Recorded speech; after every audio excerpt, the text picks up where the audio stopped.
तुम्ही पहिल्यांदा जरी रेशनच्या तांदळाचे हे खिचिया पापड बनवत असाल ना, तरी सुद्धा एकदम परफेक्ट बनणार याची गॅरंटी मी देते। तुम्ही समोर बघू शकता, एक छोटा पापड दुप्पट ते तिप्पट फुललाय आणि खायला तर एक नंबर लागतो। पण या छोट्या छोट्या चुका जर टाळल्या ना, तर एकदम परफेक्ट आपले पापड बनून तयार होतात। आणि तुम्ही बघू शकता किती भारी फुललेले आहेत आणि अगदी इझी प्रोसेस असणार आहे, ती मी तुम्हाला व्हिडिओमध्ये अगदी साध्या सोप्या भाषेमध्ये सांगणार आहे। तर चला आपण रेसिपीला सुरुवात करूया। इथे मी अर्धा किलो रेशनचा तांदूळ 2-3 पाण्याने स्वच्छ धुवून घेतला। तो रात्रभर फॅन खाली सुकवून घेतला आणि दुसऱ्या दिवशी त्याचं बारीक असं पीठ दळून आणलेलं आहे। इथे तुम्ही 1-2 किलोचं प्रमाण सुद्धा घेऊ शकता आणि त्याच्यासाठी आपण वाटीचं प्रमाण बघणार आहोत। इथे मी घेतलेल्या अर्धा किलो तांदळापासून 2 वाटी एवढं पीठ झालेलं आहे।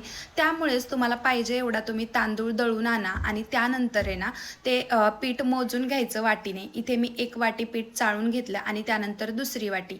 इथे 2 वाटीसाठी मी 1 चमचा पापड खार टाकलेला आहे आणि त्यानंतर 1.5 चमचा एवढं मीठ टाकलेलं आहे। हे आपल्याला चांगलं चाळून घ्यायचं आहे, म्हणजे जे काही घुटळ्या कचरा असेल ते निघून जाईल। याच पद्धतीने तुम्ही वाटीचं प्रमाण घ्या। चाळून झाल्यानंतर चांगलं मिक्स करून घ्यायचं। आता ही टिप लक्षात ठेवा, जर आपलं पाण्याचं प्रमाण बिघडलं तर आपले पापड बिघडतात। त्यासाठीच आपण वाटीचं प्रमाण केलं होतं। 1 वाटी पिठासाठी आपण 1.5 वाटी एवढं पाणी घेणार आहोत। इथे आपलं पीठ होतं 2 वाटी, त्यासाठी मी 3 वाटी एवढं पाणी घेतलेलं आहे। त्यामुळेच एका वाटीला 1.5 वाटी एवढं कोणत्याही भांड्याने तुम्ही मोजून घ्यायचं आहे।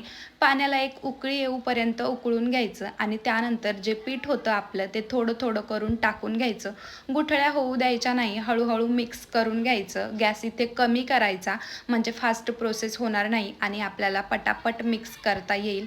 यानंतर याच्यामध्येच आपल्याला जिरे टाकून घ्यायचेत। इथं जिऱ्याची क्लिप ॲड नाही झालेली। जिरे शेवटीच टाका, म्हणजे आपल्या पापडांना जास्त काळपट असा रंग येत नाही। आता मिक्स करून झाकण ठेवून एक 5 मिनिटांसाठी या पिठाला वाफ देऊन घ्यायची।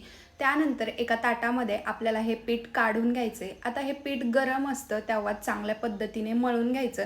हे गरम आहे त्यामुळे इथं मी स्मॅशरच्या साहाय्याने ना पीठ चांगलं मळून घेते। तुम्ही तांब्याचा किंवा ग्लासचा वापर सुद्धा करू शकता। त्यानंतर जसं जसं पीठ थंड होईल तसं आपल्याला हाताला जसं मळता येईल तसं मळून घ्यायचं। इथं मी अजिबात तेलाचा वापर केलेला नाहीये। जर तुम्हाला थोडाफार जर करायचं असेल तर एखादा चमचा तुम्ही इथे टाकू शकता आणि चांगलं मळून घ्यायचं। आता खिचिया पापड करताना मेन मुद्दा असतो की तुम्हाला चांगलं मळता आलं पाहिजे। जेवढं छान तुम्ही मळाल तेवढे आपले छान पापड होतात। आता एक गोळा घ्यायचा, तो असा मळून घ्यायचा आणि त्याचा रोल बनवून घ्यायचा। इथं जसे मी रोल बनवलेत तसे। इकडं तोपर्यंत मी गॅसवरती कढईमध्ये पाणी ठेवलंय आणि त्याच्यावरती जी आपली पोह्यांची चाळण असते ती पोह्याची चाळण ठेवून घेतली आणि त्याला एक अगदी 2 थेंब एवढं तेल मी लावून घेतले आणि जे सगळे आपण रोल केले होते ते सगळे रोल याच्यावरती ठेवून घ्यायचे आणि एक 15-20 मिनिटांसाठी याला वाफवून घ्यायचं। हे पीठ तुम्ही कढईऐवजी कुकरमध्ये सुद्धा वाफवून घेऊ शकता, पण खरं तर कढईचीच पद्धत सोपी आहे। जर तुम्हाला वाटत असेल की कुकरमध्ये वाफवून घ्यायचे तर त्या पद्धतीने सुद्धा तुम्ही करू शकता। आता तुम्ही बघू शकता की हे पीठ वाफवून झाल्यानंतर त्याचा थोडासा कलर चेंज होतो आणि हे पीठ आपल्याला आता काढून घ्यायचे। आता एक गोष्ट लक्षात ठेवायची, जेवढं पीठ गरम असताना आपले पटापट पापड होतात तेवढं थंड झाल्यावर होत नाहीत। त्यामुळे काय करायचं, जर तुम्ही 1-2 असाल तर सगळे गोळे तुम्ही काढून घेऊ शकता, पण इथं मी एकटी होते त्यामुळे मी फक्त एकच गोळा काढून घेतलाय। त्यामुळे कसं की पटापट आपल्याला पापड सुद्धा लाटता येतात आणि आपलं पीठ सुद्धा गरम राहतं। आता मी काय केलं, आधी स्मॅशरच्या सहाय्याने पीठ मळून घेतलं आणि त्यानंतर हाताला अगदी 1 थेंब तेलाचा लावून सगळं पीठ परत एकदा चांगल्या पद्धतीने मळून घेतलंय। जेवढं आपण परफेक्ट पीठ मळू तेवढे आपले पापड छान होतात। त्यानंतर आपल्याला एका स्टीलच्या डब्यात किंवा एका प्लास्टिकच्या पिशवीत घ्यायची आहे आणि आपण छोट्या छोट्या ज्या लाट्या करणार आहोत त्या त्याच्यामध्ये टाकायच्यात, म्हणजे त्या बऱ्याच वेळासाठी गरम राहतील। आता तुम्हाला जसे पापड हवे आहेत बारीक मोठे त्या आकारामध्ये तुम्ही लाट्या करून घेऊ शकता। आता काय करायचं, पोळपाटावरती एक प्लास्टिकची पिशवी घ्यायची, ती कट करून घ्यायची। त्यानंतर काय करायचं, त्या प्लास्टिकवरती 1 थेंब तेलाचा टाकायचा, फक्त पहिल्यांदाच टाकायचा, त्यानंतर तेलाचा वापर करायचा नाही। 1 थेंब तेलाचा ठेवायचा, लाटी ठेवायची, वरून एक प्लास्टिकचा कागद ठेवायचा आणि आपल्याला हव्या या आकारामध्ये पापड लाटून घ्यायचा आहे। म्हणजे जास्त पातळच करा पापड, जर पातळ केले ना तर छान फुलतात आणि अगदी कुरकुरीत आपले असे पापड होतात। जाड शक्यतो जास्त फुलत नाही। इथे मी पापडांचा आकार जास्त मोठाही केलेला नाही आणि अगदी अगदी छोटासुद्धा केलेला नाही, कारण हे पापड तळून खूप मोठे मोठे फुलतात, जास्त दुप्पट तिप्पट. त्यामुळेच आहे ना पापडाचा आकार मध्यम ठेवायचा. आता बघू शकता तुम्ही, अजिबात चिकटत वगैरे नाहीत, खूप सोपे आहेत बनवायला सुद्धा. जर तुम्ही हे पापड उन्हामध्ये करत असाल तर एका दिवसामध्ये पूर्णपणे हे पापड वाळून निघतात. पण जर तुम्ही फॅन खाली करत असाल तर 2 दिवस लागतात फॅन खाली वाळवण्यासाठी.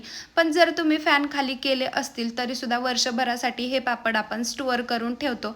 त्यामुळे काय करायचं, 2 तासासाठी का होईना याला आपण ऊन देऊन घ्यायचं आहे. जेव्हा आपण पापड करतो तेव्हा तेलाचा वापरसुद्धा जास्त करायचा नाही. वर्षभरासाठी ठेवणारे म्हणल्यावर त्याचा कुबट वास येऊ शकतो, म्हणून काय करायचं, तेलाचा वापर जरासा कमी करायचा. चांगल्या प्रकारे पापड वाळवून ठेवून द्यायचे, म्हणजे डब्यामध्ये आपण एकदा ठेवून दिले की परत त्याला एकदा जाळी आळी वगैरे लागत नाही. आता इथं मी तेल कडकडीत असं गरम केलेलं आहे. एक पापड टाकलाय, तुम्ही बघू शकता दुप्पट ते तिप्पट फुलून तो वरती येतोय. चवीला अगदी भन्नाट लागतो, खूप सुंदर लागतात. लहान मुलं तर आवडीने हे पापड खातात. पापड करताना थोडासा वेळ लागतो, पण करण्याची पद्धत अगदीच सोपी आहे आणि मी तुम्हाला सोप्या भाषेमध्ये सुद्धा सांगितलेली आहे, म्हणजे तुम्ही करू शकता. आता खरं सांगायचं झालं तर हे पापड मी पहिल्यांदाच केलेत, पण एवढे सुंदर झालेत. चवीला सुद्धा साध्या पापडांपेक्षा छान लागतात. जसे आपण साधे तांदळाचे पापड करतो त्यापेक्षा चवीला खूप भारी लागतात. प्रोसेस जरी जराशी लेंथी असेल तरी सुद्धा झाल्यानंतर खूप छान असे हे पापड लागतात. म्हणून एकदा नक्की ट्राय करा. तुम्ही एक वाळलेला पापड बघू शकता किती छोटा आहे आणि तळल्यानंतर तो तिप्पट असा फुललेला आहे. म्हणून एकदा नक्की ट्राय करून बघा. तुमच्या मैत्रिणींसोबत किंवा नातेवाईकांसोबत हा व्हिडिओ नक्कीच शेअर करा. जर आपले व्हिडिओ तुम्हाला आवडत असतील तर आपल्या चॅनलला नक्की सबस्क्राईब करून ठेवा आणि जर तुम्ही हे पापड करणार असाल तर मला कमेंटमध्ये नक्कीच कळवा आणि सबस्क्राईब करून ठेवा, शेअर करा. भेटू अशाच एका व्हिडिओमध्ये. तोपर्यंत बाय.